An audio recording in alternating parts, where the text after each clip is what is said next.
Hello everyone. हाँ, आज हम पॉलिटिकल साइंस के 11th क्लास में जो हमारे अधिकारों वाला चैप्टर चला हुआ था, भारतीय संविधान में अधिकार, वो हमारा चैप्टर चल रहा था और उसमें हमने दो अधिकारों को कवर भी कर लिया था, स्वतंत्रता का अधिकार और समानता का अधिकार। समानता का अधिकार हमने देख लिया था। समानता का अधिकार,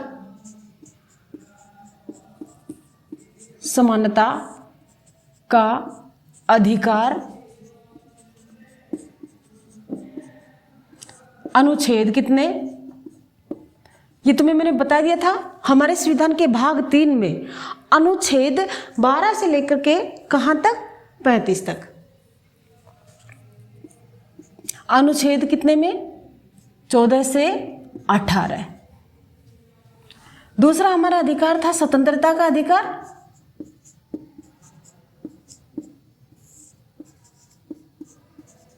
अधिकार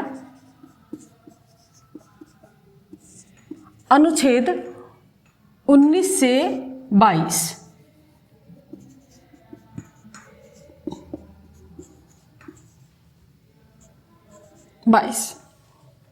आज तीसरा हमारा अधिकार जो चलेगा, शोषण के विरुद्ध अधिकार। शोषण के विरुद्ध अधिकार, और ये हमारा चलेगा 23 से 24। दो अनुच्छेदों में इसका वर्णन किया गया है। अब शोषण के विरुद्ध अधिकार, हमें पता है, हमने भी पहले भारतीय इतिहास में भी पढ़ा है कि हमारे समाज में बहुत सारी बीमारियां हैं, बहुत सारे कुरीतियां हैं, जिन कुरीतियों के माध्यम से निम्न जाति, उच्च जाति, इन वर्गों में समाज बटा हुआ है।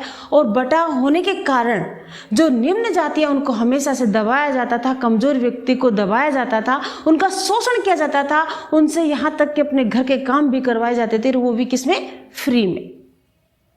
तो ये जो मैटर था, इसके कारण ये शोषण के विरुद्ध अधिकार हमारा मौलिक अधिकारों में डला, ताकि कोई भी व्यक्ति किसी व्यक्ति का या किसी नागरिक का शोषण ना कर सके। और इसके लिए क्या प्रावधान है, किसी से भी कोई बंधुआ मजदूरी नहीं की जा सकती।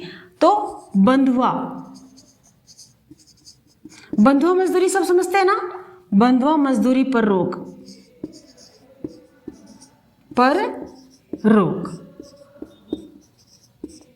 क्या है बंधुआ मजदूरी? पहले महाजन क्या करते, कर्ज दे देते, और कर्ज के कारण जब किसान या कोई भी व्यक्ति कर्ज में दब जाता, तो वो उससे क्या करते, फ्री में अपने यहाँ काम करवाते, और उस काम के बदले उसको सिर्फ खाना और 2 वक्त की मजदूर, 2 वक्त के खाना और कपड़े ही दिए जाते। वो कई बार क्या होता कि कर्ज इतना बढ़ जाता कि उस कर्ज को चुकाने के लिए लोगों को फ्री में इनके काम करना पड़ता। तो ये क्या मजदूरी हो गई, बंधुआ मजदूरी हो गई। अब ऐसा कोई भी नहीं कर सकता। अगर हमने किसी से कर्जा भी लिया है तो हम उसको चुकाएंगे, लेकिन इस मजदूरी की हमारी की क्या होगी, कीमत। और वो कीमत निर्धारित होने के कारण हम इसमें कटवा सकते हैं, यानी कि कोई भी किसी को भी बंधुआ मजदूर नहीं बना सकता। ये हमारे हो गया। दूसरा, छोटे बच्चों के लिए, यानी कि जोखिम भरे कार्यों के लिए, जोखिम भरे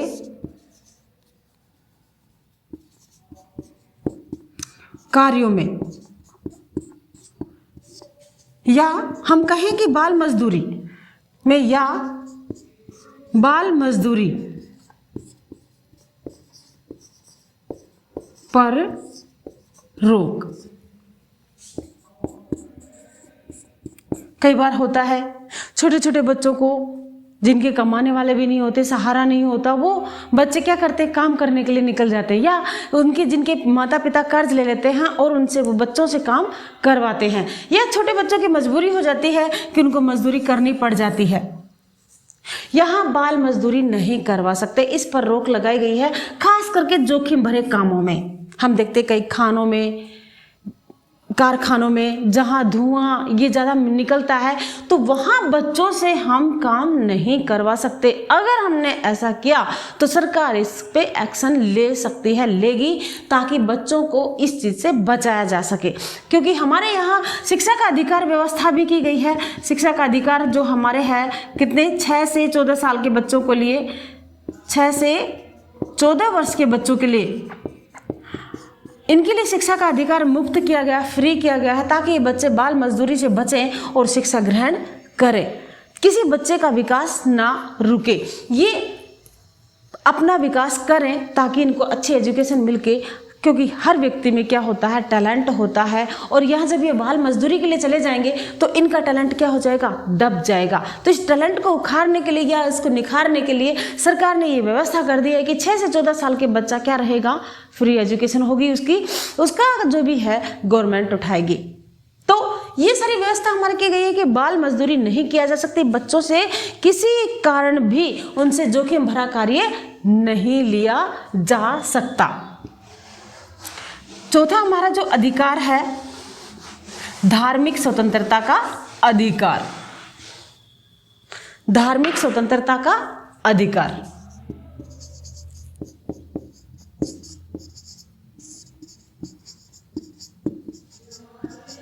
का अधिकार,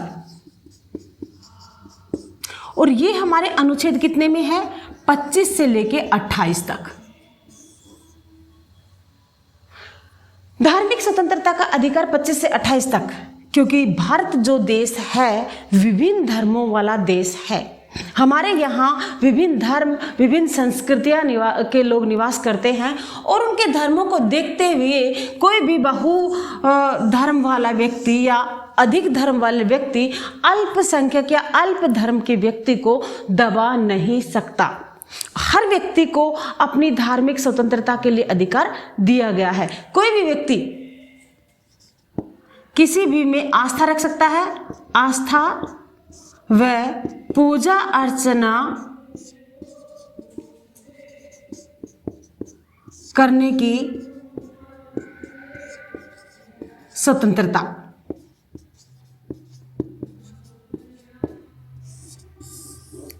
कोई भी व्यक्ति किसी भी धर्म में आस्था रख सकता है, किसी भी धर्म में पूजा अर्चना कर सकता है, किसी के मंदिर में जा सकता है, मस्जिद में जा सकता है, गुरुद्वारे में जा सकता है, उस पर किसी भी प्रकार का कोई बैन नहीं है। किसी भी धर्म में वो अपना विचार या अपना विश्वास रख सकता है। ये हमारे यहाँ मूल अधिकारों में व्यवस्था की गई है, क्योंकि भारत एक कैसा राष्ट्र है, धर्मनिरपेक्ष राष्ट्र है। भारत ने किसी भी धर्म को मान्यता नहीं दे रखी है। सभी धर्म भारत के संविधान में समानता पाए हुए हैं, सभी धर्म समान हैं। समान होने के कारण नागरिक कोई भी धर्म अपना सकते हैं। अगला इसमें यह भी व्यवस्था की गई है कि किसी भी धार्मिक संस्था का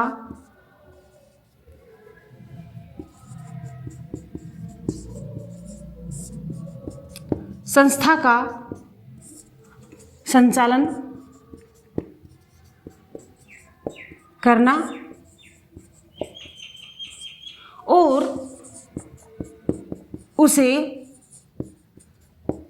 या उन संस्थाओं को दिशा निर्देश देना, दिशा निर्देश देने की स्वतंत्रता।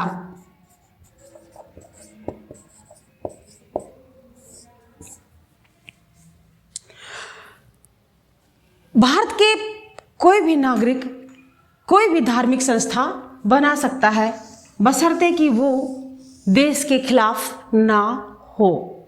अगर देश के खिलाफ होती है तो उन संस्थाओं को क्या कर दिया जाता है, बैन कर दिया जाता है। जब तक वो संस्था देश के खिलाफ ना हो, अपना किसी व्यक्ति को परेशान करने वाले के लिए ना हो, तब तक वो अपना कार्य आरामदारी से कर सकती है। कोई भी व्यक्ति धार्मिक संस्था बना सकता है, अपने धर्म का स्कूल खोल सकता है, उस स्कूल को चला सकता है, उसकी व्यवस्थाएं कर सकता है, अपने धर्म को संरक्षण दे सकता है, संरक्षण रख सकता है और उसे दिशा निर्देश भी दे सकता है। उसकी वो स्वतंत्रता होती है। लेकिन इसमें ये ध्यान रखना होगा कि वो संस्था भारत के खिलाफ ना हो। अगर वो भारत की एकता और अखंडता को चोट पहुंचाती है तो उसको ना तो बैन ही किया जाएगा, अपितु उसको सजा भी होगी। तो धार्मिक हमें संस्था बनाने का अधिकार है, धार्मिक शिक्षण संस्थाएं चलाने का अधिकार है। हम अपने धार्मिक रीति रिवाजों का उनको संरक्षण प्रदान करने के लिए सरकार से कह सकते हैं, उसका हमें अधिकार है, न कि हम उसको किसी व्यक्ति विशेष को तंग करने के लिए करें। तो जितने भी भारत में अल्पसंख्यक समुदाय हैं वो अपने धर्म के संरक्षण के लिए कार्य कर सकते हैं। जैसे हमें पता है कि जैन धर्म अल्पसंख्यक में आता है, बौद्ध धर्म भी कुछ आता है, लेकिन ज़्यादा तो जैन धर्म अल्पसंख्यक में भारत में आता है। तो इन धर्मों को क्या है, अपनी संस्थाएं चलाने का, अपनी संस्थाओं की शिक्षण संस्थाएं चलाने का इनको अधिकार है। तो ये हमारा धार्मिक स्वतंत्रता का अधिकार हो गया। अगला जो हमारा अधिकार है सांस्कृतिक और शैक्षणिक अधिकार। सांस्कृतिक और शैक्षणिक अधिकार, कृतिक और शैक्षणिक अधिकार।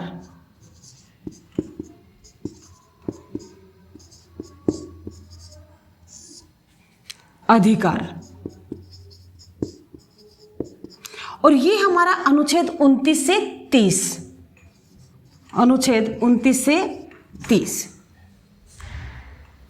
सांस्कृतिक अधिकार, क्योंकि भारत, अभी मैंने थोड़ी देर पहले ही तुम्हें बताया कि विभिन्न संस्कृतियों का, विभिन्न धर्मों का देश है भारत, और इसमें विभिन्न संस्कृतियां हैं। तो जो अल्पसंख्यक समुदाय के लोग हैं उनको अपनी संस्कृति को संरक्षण देने का अधिकार है। वो अपनी संस्कृति को बढ़ावा दे सकते हैं, उसके लिए कार्य कर सकते हैं, उस पर किसी भी प्रकार का रोक नहीं हो सकती। तो अल्पसंख्यकों को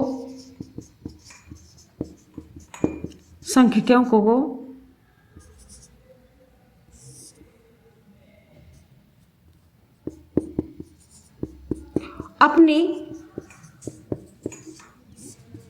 संस्कृति को बढ़ावा या प्रचार प्रसार देने का अधिकार। कोई भी अल्पसंख्यक जो है ये जानते हैं कि मेरी संस्कृति को क्या मिलना चाहिए, संरक्षण मिलना चाहिए, अपनी संस्कृति को बढ़ा सकता है, वो उसका प्रचार प्रसार कर सकता है, उसके लिए कार्य कर सकता है, उसको स्वतंत्रता होती है, उसका वो अधिकार होता है। जबकि भारत क्या है, एक देखें तो हम हिंदू धर्म जो है हम इसको धर्म नहीं मान सकते, क्योंकि ये जीवन जीने की पद्धति होती है, फिर भी इसको बाहुल्य होता है। और अल्पसंख्यक जो है, जैसे हम जैन कहते हैं, अभी बौद्ध कहा, तो ये लोग अपनी जो संस्कृति है, इनकी जो कल्चर है, उसको संरक्षण दे सकते हैं, उसके लिए अपना कार्य कर सकते हैं। तो ये हमारे संविधान में अधिकार है। और शैक्षणिक अधिकार, शिक्षा का अधिकार, तो मैंने बताया ही था तुम्हें, शिक्षा का अधिकार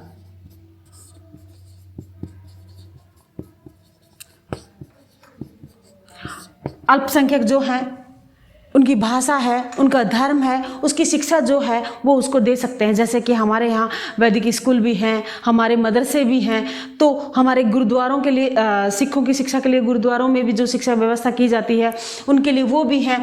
तो ये जो शिक्षा का अधिकार है इन अल्पसंख्यकों का है। हम अपने मदरसे भी खोल सकते हैं, हम वैदिक स्कूल भी हमारे चलाते हैं, तो अपने धर्म की शिक्षा हम दे सकते हैं, इस पर कोई भी प्रतिबंध नहीं है। और शिक्षा का अधिकार तो वैसे भी हमें पता है कि भारत के संविधान में 6 से 14 वर्ष के बच्चों को, बालकों के लिए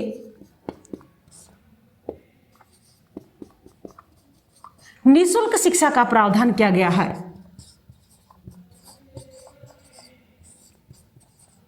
निःशुल्क शिक्षा का प्रावधान किया गया है। तो ये हमारा सांस्कृतिक और शैक्षणिक अधिकार था। अगला एक और हमारा अधिकार है। इसके बाद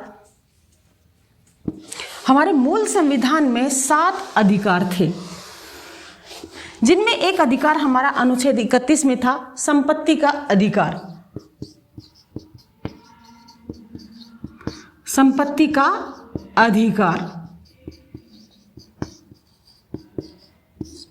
और ये अनुच्छेद कितने में था? 31 में।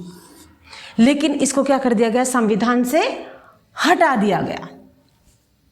अब ये हमारे अधिकार कानूनी अधिकार है, न कि मौलिक अधिकार। तो संपत्ति का अधिकार कैसा अधिकार है? कानूनी अधिकार। मौलिक अधिकार नहीं है ये। इसके बाद हमारा जो 7वां अधिकार है उसको हम लेते हैं, आज छठा अधिकार मानते हैं, क्योंकि संपत्ति का अधिकार हमारा हटा दिया गया और इसको मौलिक अधिकारों की पंक्ति से हटाकर कानूनी अधिकार की पंक्ति में रख दिया गया। इसके बाद हमारा जो छठा अधिकार है, संवैधानिक उपचारों का अधिकार। संवैधानिक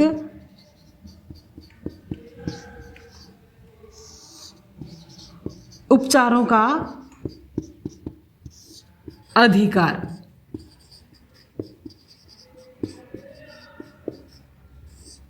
और ये अनुच्छेद 32 में इसका वर्णन किया गया है। इसमें हमारी 5 रिट हैं, वो पांचों रिट मैं तुम्हें अच्छे से समझाऊंगी, क्योंकि संविधान ने जो संरक्षण या अधिकार दिए हैं, उन अधिकारों के संरक्षण के लिए जो व्यवस्थाएं हैं वो हमारे इस अधिकार में दी गई हैं। इसीलिए तो अंबेडकर जी ने संवैधानिक अधिकारों के अधिकार को या अनुच्छेद को मूल अधिकारों की आत्मा कहा है। मूल अधिकारों की आत्मा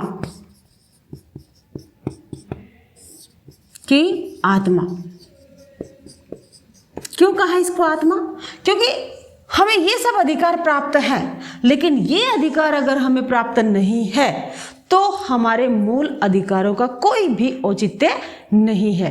अगर किसी नागरिक से कोई इनके मौलिक अधिकारों को छीनता है तो संवैधानिक उपचारों के अधिकारों के माध्यम से वह अपने न्यायालय के दरवाजे खटखटा सकता है और अपने अधिकारों को मांग कर सकता है। तो हमारा जो संवैधानिक उपचारों का अधिकार है ये अधिकारों की आत्मा है, क्योंकि इसके बगैर हमारे सारे मूल अधिकार निरर्थक हैं, उनका कोई औचित्य नहीं है। इसलिए हमें इन उपचारों के अधिकारों में जो हमारी रिट दी गई है, 5 रिट दी गई हैं, उन 5 रिट का वर्णन मैं तुम्हें अगली वीडियो में अच्छे से समझाऊंगी, ताकि तुम्हें वो डिटेल से ध्यान आए कि हम हमारे मूल अधिकारों को कैसे संरक्षित रख सकते हैं। तब तक के लिए धन्यवाद। जय हिंद, जय भारत।